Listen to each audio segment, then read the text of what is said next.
and you're getting another spike later on in the week. So overall, you're building muscle faster that way. If you want to train your low back / lats, I would recommend being a little bit more upright. You're kind of wasting your time. Ultimate back workout. What's going on, guys? Good morning. This is your friendly neighborhood chiropractor living the bodybuilding lifestyle. We're going to do another video on training. I'm going to go over a back workout that I saw online called the ultimate back workout. We're going to see just how ultimate it is. This was a back workout from a website from Gymshark, which is arguably the #1 gym apparel right now. So you would feel like the credibility would be high. You would feel like this is a website that you can trust. But you can't just trust everything just because it's a popular brand or a popular person or someone that looks good in the gym. Doesn't mean they're doing the most optimal, efficient workouts. Doesn't mean they're doing the ultimate back workout, okay? So what we're gonna do on this video, we're gonna break down the exercises. I'm gonna show you a visual on each one so you know what the exercise looks like as I talk about it. And I'm going to go over if I think those exercises are optimal or a good back workout. And it will help you sort of structure how you're going to do your training to make it as efficient as possible so you can get in and out of the gym as quickly as possible and still get the maximal benefit of building muscle, which is ideally what we want to do in the gym, right? Now, obviously, people want to go to the gym to be healthy and, you know, be active. But in my mind, don't get me wrong, I like going to the gym. I love going to the gym. I also love results more than anything. So even though I think the gym is fun and everything like that, if you're not doing proper principles of building muscle, to me it's like you're kind of wasting your time, or you're not really using your time optimally if you're just going to the gym to have fun. If you're going to the gym, make the most of it. Actually build muscle, right? And we're gonna go over obviously that as well. And we're gonna go over how to actually build muscle, which we had before, by the typical principles that we apply regardless of what muscle you're training, not just your back. But today I just did a quick Google search on the ultimate back workout, and we're gonna break all of the exercises down. Here's another thing on training a specific muscle. Now we're gonna go over back exercises. We're gonna go over how to bias certain muscle groups based on the exercises that we're going to go over now. But I used to be a fitness class teacher. So one of my good friends at the gym at New York Chiropractic College, the college that I had my chiropractic degree, he sent me a message to say, hey, we have a fitness class available. It's up to you however you want to teach it. You know, there's no limits. You can do a circuit training, you can do this and that. And I thought to myself, the only thing I had in my mind was teaching people how to build muscle, right? I wasn't thinking about doing cardio, circuit training, no HIIT training or anything like that. They can do that on their own. That's easy to do on your own. And it doesn't require a lot of learning. But building muscle and how to effectively train a specific muscle, that requires a lot of learning. So I had about maybe 10 to 12 people in the class. And one of the things I would tell them is, if I'm wearing a thick, or you or anyone is wearing a thick winter coat where you cannot really see their body, their form and their technique should be so good that even if I cannot really see their body, I will know what muscle they're training, because the way they're applying the weights and moving their elbows or their arms or their back or their legs, I should be able to know whether they're training their hamstrings or their glutes or both, the back, whether it's mid-back, lats, their biceps, triceps, shoulders, chest. I should be able to know if they're training a specific muscle, what they're training, and how they're training it. Keep that in mind when you're training. And if you have questions on that, I do run an audit on training programs, and I will take a look at your form and I'll evaluate how well you're training a specific muscle, because more often than not, it's not the amount of reps or sets that you're doing, it's how you're actually applying your technique and form on every single rep.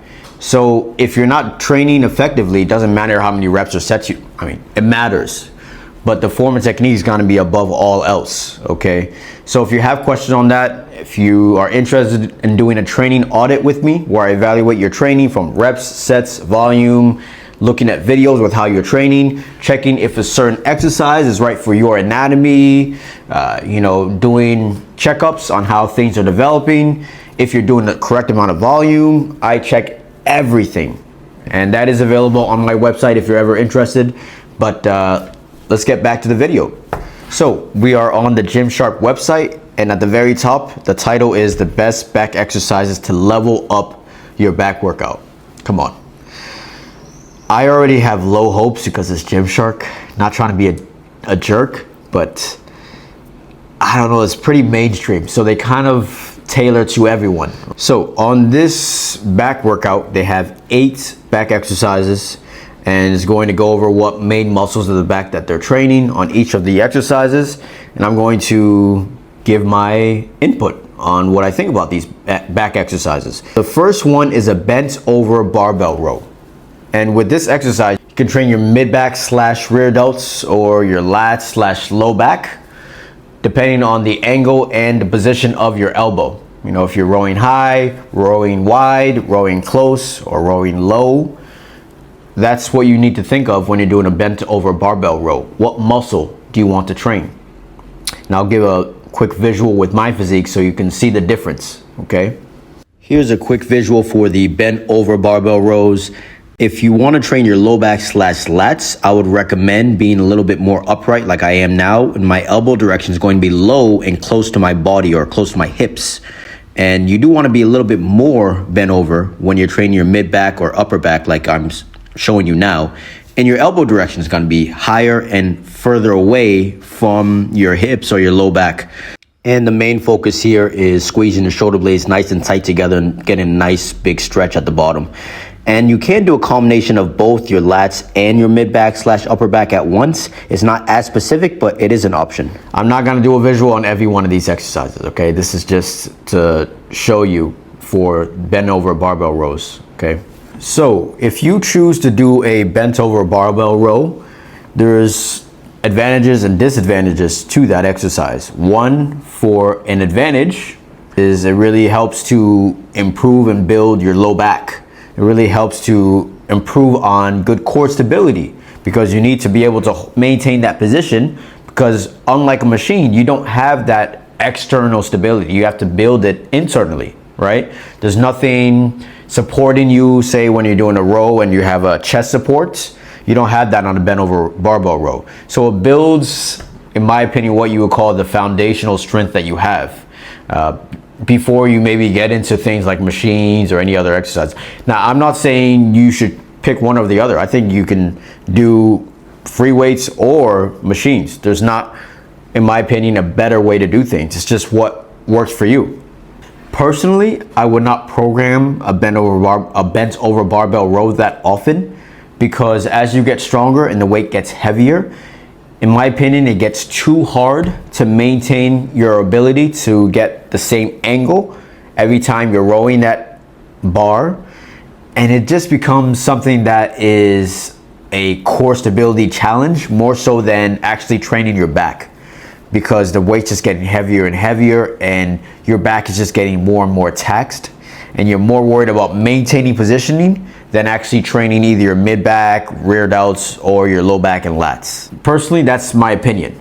And if you're tall, I would be even less willing to recommend a bent over barbell row, because that's a lot of length.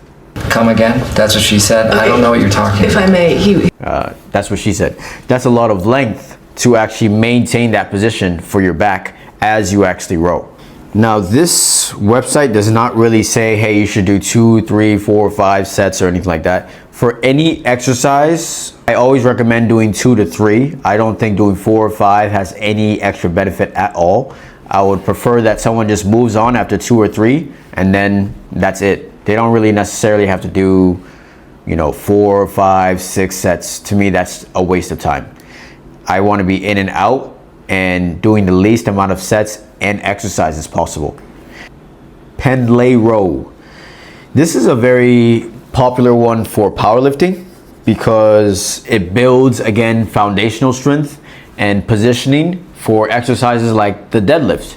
Because with powerlifting, you have 3 exercises that you need to move the most amount of weight in, which is the squat, the bench press, and the deadlift. And with Pendlay rows, it's what's considered an accessory exercise to build more foundational strength for your back and help maintain positioning when you're deadlifting.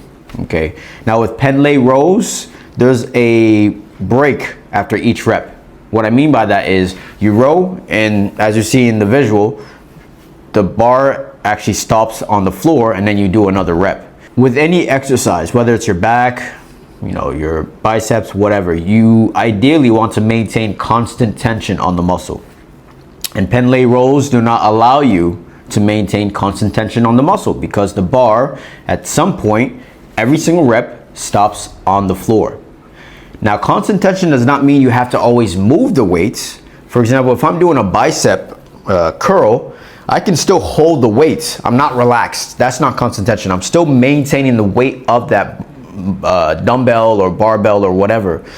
And I'm still trying to maintain that weight on my bicep. If I'm just relaxed and keeping that bicep on the floor, I don't have that constant tension the whole set. So that gives my bicep the chance to relax, and we don't want that. We want the constant tension from the first rep to the last.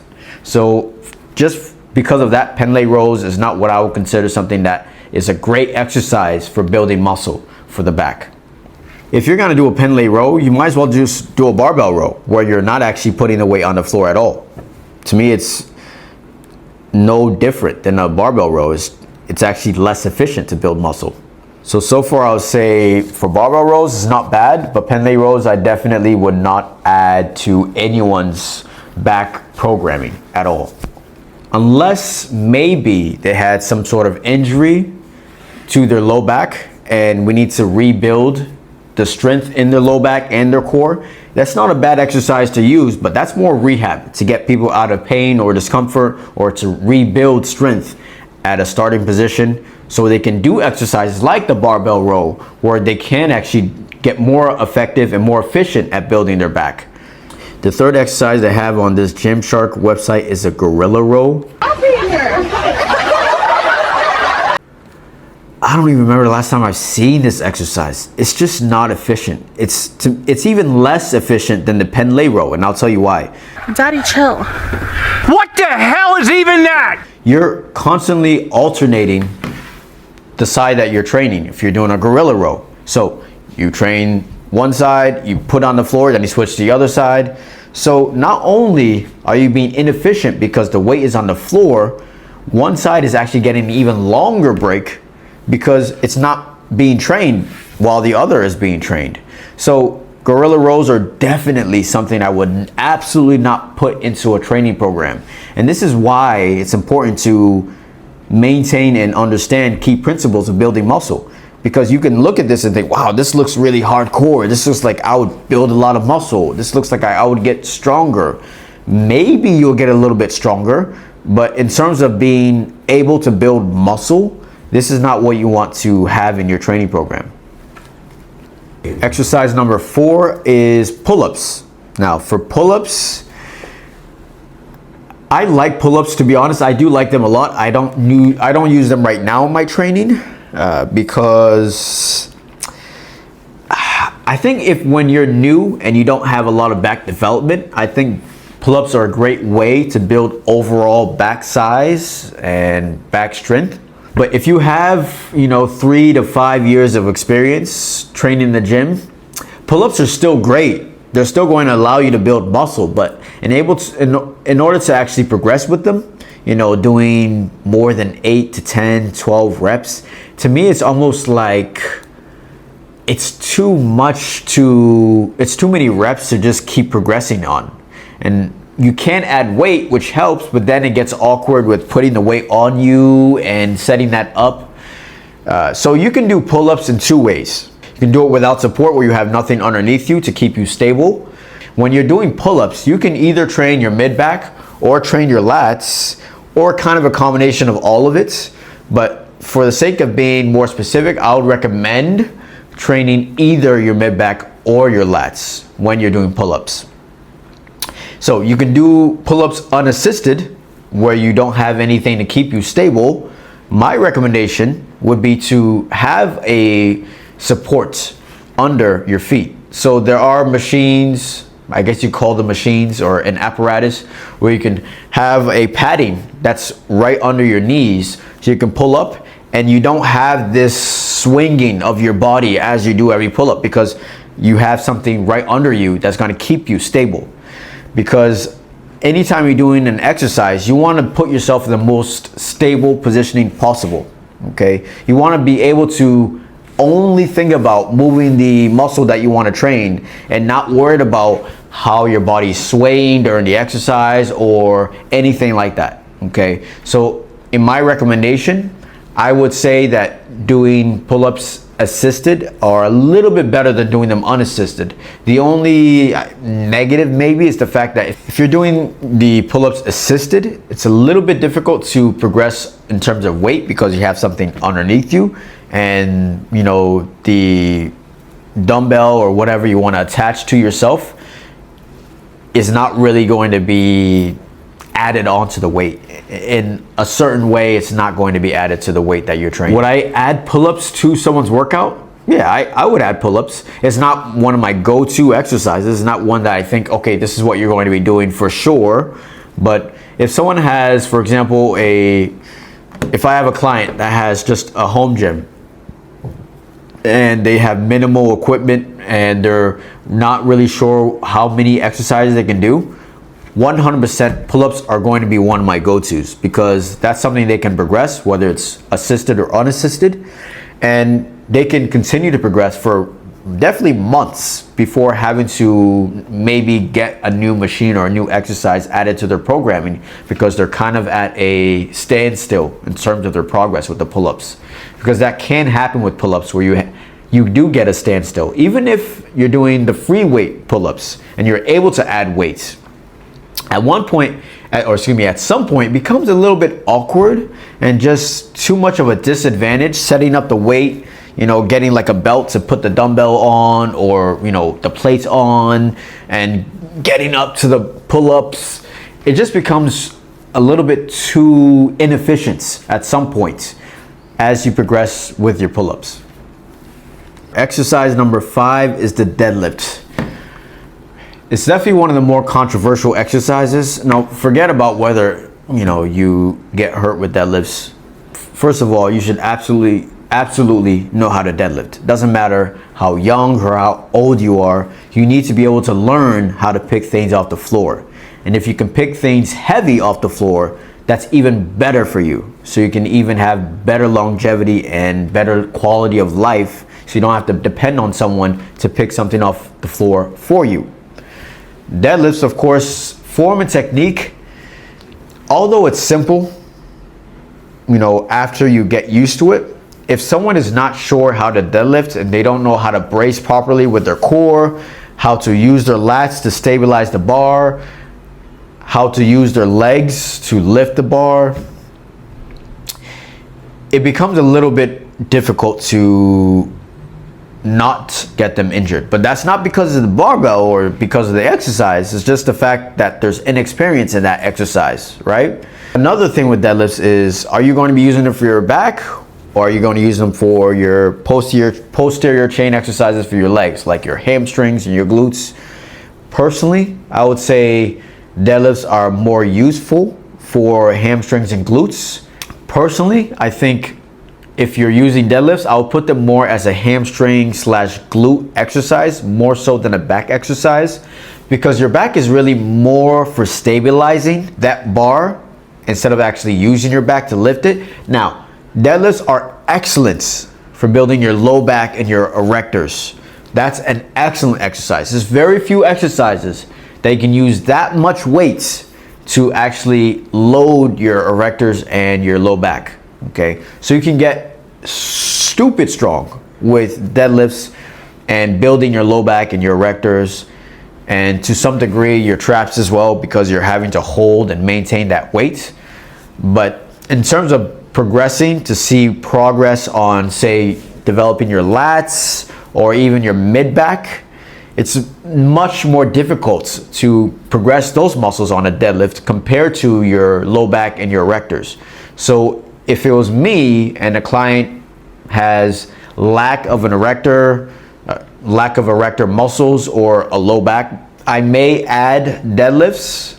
Not even may, I would add deadlifts. For sure, I would add deadlifts into the exercises that they're doing. But even then, doing barbell rows can sort of replace what the deadlifts would do, but not to that degree, because with deadlifts, you're extending, right? And you're flexing all the way down and stretching those muscles. With the bent over barbell row, you're really just trying to maintain that position and not trying to move your low back, right? You're not thinking. So with the barbell row, once you get the bar up, you're just trying to maintain that position, right? You're not trying to move too much. But with the deadlifts, you're going down and you're going back up. So it's more true to the principle of building muscle, because you need to stretch and contract the muscle to get more effective at building that muscle. With bent over barbell rows, you're not really looking to use that as your low back or erector builder. It's really more for the other muscles like your mid back and your lats, or however you want to train when doing a barbell row. With deadlifts, the main muscles for your back that's being used the most are going to be your erectors and your low back. Long story short, I would use deadlifts for a glute, hamstring builder, and erectors, low back, if they're lacking in that category for those muscles. Number 6 from this Gymshark website is renegade rows. I don't even remember the last time I've done an exercise like this. Okay, this is almost purely for rehab. It's kind of hard to maintain this position. As you can see, his feet are wide, his feet are straight, he's moving one arm and then the other, right? This is something that requires a lot of internal stability, which also reduces your ability to recruit or contract the muscle effectively. Renegade rows are more for rehab and building, core stability. This is not something, absolutely not something I would add to anyone's back program to build muscle effectively at all. It's not a great exercise at all. Tell me how you really feel. Okay, number 7 is dumbbell shrugs. Okay, this is a classic. I've done them for years. I don't do them anymore because from what I know now, they are a great exercise to build your upper back or your upper traps, excuse me. But when it comes to building your overall traps, because you have upper, mid, and low traps, they're not going to be the most efficient or the most optimal exercise that you want to do. Instead of doing the dumbbell shrugs, I would do a combination of Kelso shrugs or chest supported mid back or upper back rows. Okay, those would be my staples in anyone's training program if I notice that they have a lack of trap development. Exercise number 8, finally something I'm like, okay, this is what I'm talking about. Now we have T-bar rows.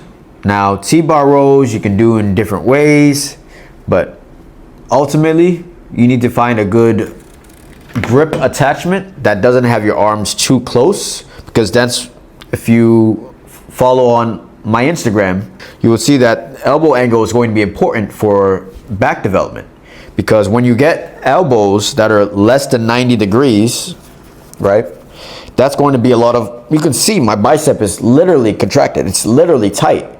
So imagine rowing like that, your bicep has no choice but to be used in the exercise. If you want to develop your back, you want to limit your bicep involvement, and the best way to do that is to keep your angle at 90 or even greater if you need to, okay? But definitely not less than 90, okay? You wanna have more or less 90 degrees and rowing, and you'll feel less bicep involvement. And a proper grip attachment is going to be key to that. So you don't wanna have like a grip that has your arms or your hands like this. You want a grip that's wide enough. So that's the first thing with T-bar rows. The second is they are kind of like bent over barbell rows, so they are going to need a certain amount of stability for your core and your low back to continue to do the reps. And you can either train your lats slash low back or your mid back slash upper back when you're doing T-bar rows. That depends on your center of gravity, right? So when you're doing T-bar rows, ideally you want to be a little bit more upright when you're doing your lats and your low back. You want to be a little bit more closer to 90 degrees when you're doing your mid back or your upper back with the T-bar rows. But T-bar rows, absolutely, I would add to someone's program if they're unsure what exercises they can do. And it's also easy to kind of set up. You don't necessarily typically need a lot of weight to get a good demand on that exercise. You know, you don't need to add 10 plates to it or anything like that. Normally, most people will be fine with somewhere between 2 to 3, maybe 4 plates. What I mean by plates are 20 kgs on the actual machine before they get, you know, a good enough challenge for maybe 6 to 8 or 8 to 10 reps. So not only are T-bar rows a good exercise in general, but it also takes less time to set up. And if someone's really, really busy, that's a good way to just get, you know, 2 or 3 good sets from an exercise, and then you're done and you don't have to load up or remove so many plates after you're done. Oh, yep. That's all the exercises. So the key takeaways are being able to build constant tension. So the exercises like the renegade row or gorilla rows or pen lay rows, that's not building constant tension, because at some point the weight is stopping and you're not holding that weight at all. Also, in terms of how many sets you want to do, it's just not efficient to be doing 3, 4, 5 sets. You can be having more than enough volume with a particular exercise with doing 2 to 3 sets in that exercise and you're done. Now, obviously, if you're low on time, you can do, you know, 3, maybe 4, just because you don't have time to do your next exercise. But if you can, I'll limit it to just 2 to 3 sets. In terms of how many exercises, they just showed 8. You absolutely do not need 8 exercises on your back days, okay? At most, 4 to 5 exercises is plenty. So what I would do is 2 exercises for mid back slash upper back, 2 exercises for lats, right? And then 1, if you need it, for your low back. So I would do a deadlift for your low back or erectors. And you can do that with a free bar, or you can do that on a Smith machine. It doesn't matter. Personally, I think Smith machine may be a little bit of a better option, just so you have a little bit more control when you're going up and down, but it really doesn't matter. You can do a free weight bar and do deadlifts, no problem. In terms of reps, anywhere between 5 to 25/30 reps is great. Research has shown there's no big difference between doing 5 reps or 25 reps. The big difference is, are you reaching failure within those reps? So if you're doing 25 reps and you can do 10 more reps, but you stop, you're wasting your time. You're not building muscle effectively. You need to reach failure, or at least 1 to 2 or 3 reps shy of failure to actually get the benefit to building that muscle. What I would do is, if a client is more or less maybe training for 3 or 4 years, I would do a good range of rep range. So let's just say they're doing a mid back exercise and they have 2 sets to do for that mid back exercise that I programmed for them. I would have 1 set between 6 to 8 reps and the other set between 8 to 10. And again, they want to ideally do about 2 different back exercises for the mid and upper back. So the same rule would apply to that other exercise. So you have 1 exercise where you're doing 6 to 8 reps and 8 to 10 for 2 sets. And then you have another exercise for your mid back and your upper back again, but of course different exercise that you're doing for 6 to 8 reps and 8 to 10 reps again. I mean, I'll do the same thing for the lats or your low back. There's no special rep range that works better for a muscle. Even the smaller muscles that people would say, you know, higher rep ranges work better for them, there's research that shows even doing 6 to 8 reps on, say, biceps or the rear delts, it's still more or less just as effective as doing it for 12 to 15 reps, as long as you're reaching or getting close to failure. So total volume ideally should be between 8 to 12 sets total for that muscle. So if you want to have the biggest bang for your buck, or make sure you're having the most optimal growth for your mid back or upper back, for example, you want to do 8 to 12 total sets. Now, if we're doing 2 sets on one mid back and upper back exercise, and then you're doing 2 sets on another, that's only 4 sets. So how are we going to get 8 to 12? You train mid back and upper back twice in the week.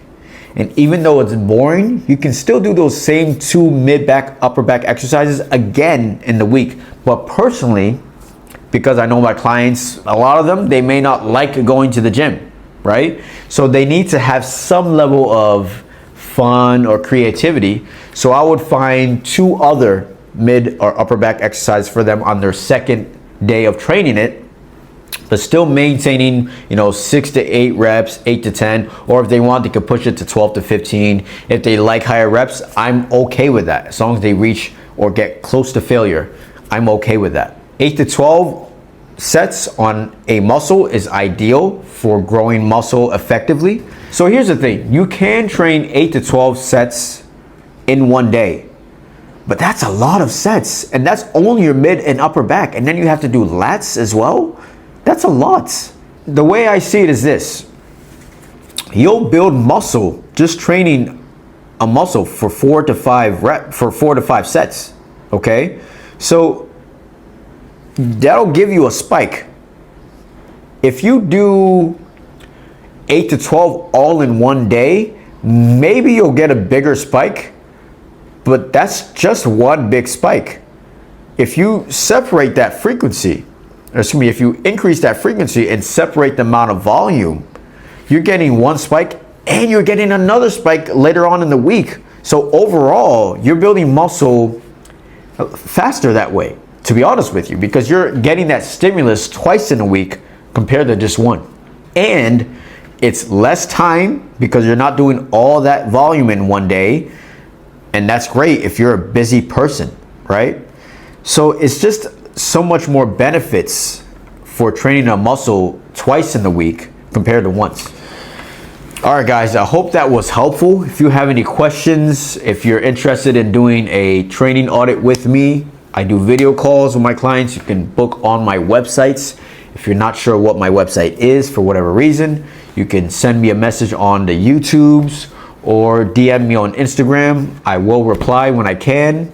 And I hope this was something that added to your training and gives you more insight on how to select the exercise that you want to do for the future and getting more optimal training for yourself. So, as usual, like we always say, I hope I see you guys at the squat rack and in the kitchen.